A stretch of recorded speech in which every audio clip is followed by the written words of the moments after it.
أعوذ بالله من الشيطان الرجيم بسم الله الرحمن الرحيم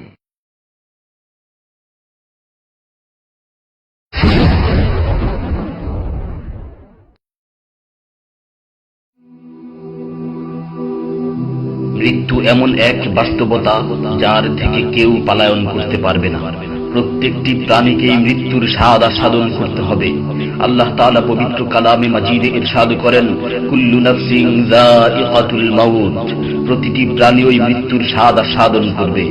কুল ইন্নাল মাউতাল্লাযী তাফিররুনা মিনহু ফাইন্নাহু মুলাকীকুম, হে নবী আপনি বলে দিন, মৃত্যু যার থেকে তোমরা পলায়ন করছো সে অবশ্যই তোমাদের সাথে সাক্ষাৎ করবে।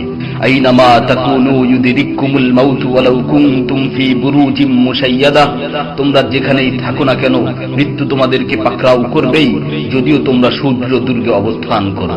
লিকুল্লি উম্মাতিন আজাল, ইযা জাআ আজালুহুম ফালা ইস্তাখিরুনা সাআতান ওয়ালা ইস্তাকদিমুন, প্রত্যেকটি জাতিরই মৃত্যুর জন্য একটি নির্ধারিত সময় রয়েছে। যখন সেই নির্ধারিত সময় চলে আসে তখন তার থেকে এক মুহূর্ত আগ পিছ করা হয় না। এই ক্ষণস্থায়ী পৃথিবী যাকে নিয়ে তোমরা স্বপ্ন দেখছো, এই স্বপ্নের পৃথিবীও একদিন ধ্বংস হয়ে যাবে। কিয়ামতের সময় যখন নিকটবর্তী হবে তখন আল্লাহ সুবহানাহু ওয়া তাআলা নিজের দায়িত্বপ্রাপ্ত ফেরেশতাকে সিংহায় ফুৎকার দেওয়ার আদেশ দিবেন। অতঃপর ফেরেশতা সিংহায় ফুঁক দিবেন, ফলে পৃথিবী ও পাহাড় সমূহ উত্তোলিত হবে, চূর্ণ বিচূর্ণ হয়ে যাবে, আকাশ ফেটে টুকরো টুকরো হয়ে যাবে এবং নক্ষত্র সমূহ ঝরে পড়বে, সূর্য তার কিরণ হারিয়ে ফেলবে, সমুদ্রকে উত্তাল করে তোলা হবে।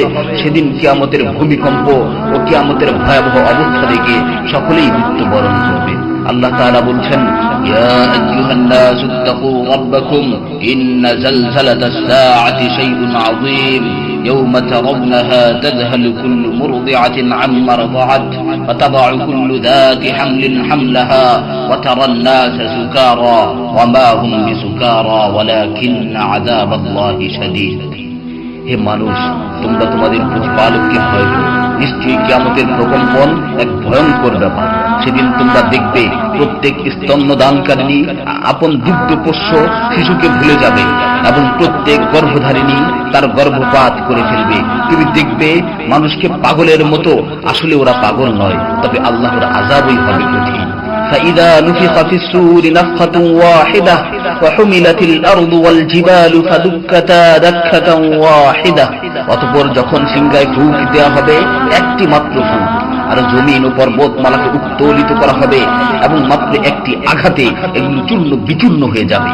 ইযাস সামাউ ফাতারাত ওয়া ইযাল কাওয়াকিবু ইনতাসারাত ওয়া ইযাল বিহারু ফুজ্জিরাত ওয়া ইযাল কুবুরু বু'সিরাত আলিমাত নাফসুম মা কদ্দামাত ওয়া আখখারাত, যখন আসমান বিদীর্ণ হবে, আসমান ফেটে টুকরো টুকরো হয়ে যাবে, আর যখন নক্ষত্রগুলো ঝরে পড়বে, আর যখন সমুদ্রগুলোকে উত্তাল করে তোলা হবে, আর যখন কবরগুলোকে উন্মোচিত করা হবে, তখন প্রত্যেকেই জানতে পারবে সে আগে কি পাঠিয়েছে এবং পরে কি পাঠিয়েছে।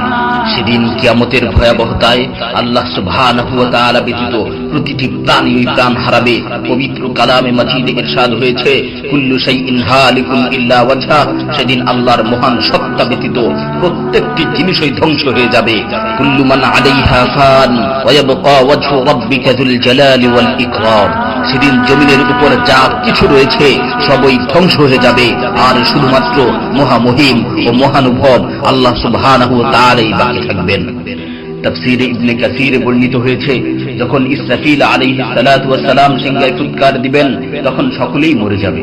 মালাকুল মাউত মৃত্যুর ফেরেশতা এসে আল্লাহ তাআলাকে বলবে, হে আল্লাহ, সকলেই মরে গেছে। তিনি জিজ্ঞেস করবেন, অবশিষ্ট কে আছে? উত্তর দিবে, হে আমার রব, আপনি, আর আপনি তো হলেন চিরঞ্জীব।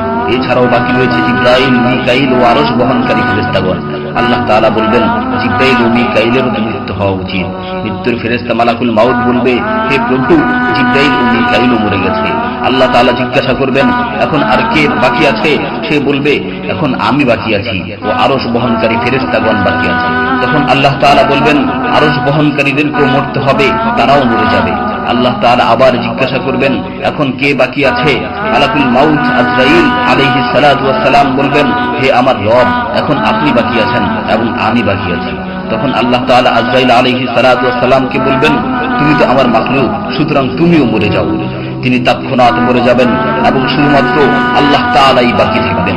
অতঃপর আল্লাহ সুবহানাহু ওয়া তাআলা জমিনকে ভাঁজ করে ফেলবেন এবং তিনি 3 বার বলবেন, আনাল জব্বার, আনাল জব্বার, আনাল জব্বার, আমি প্রতাপশালী, আমি প্রতাপশালী, আমি প্রতাপশালী।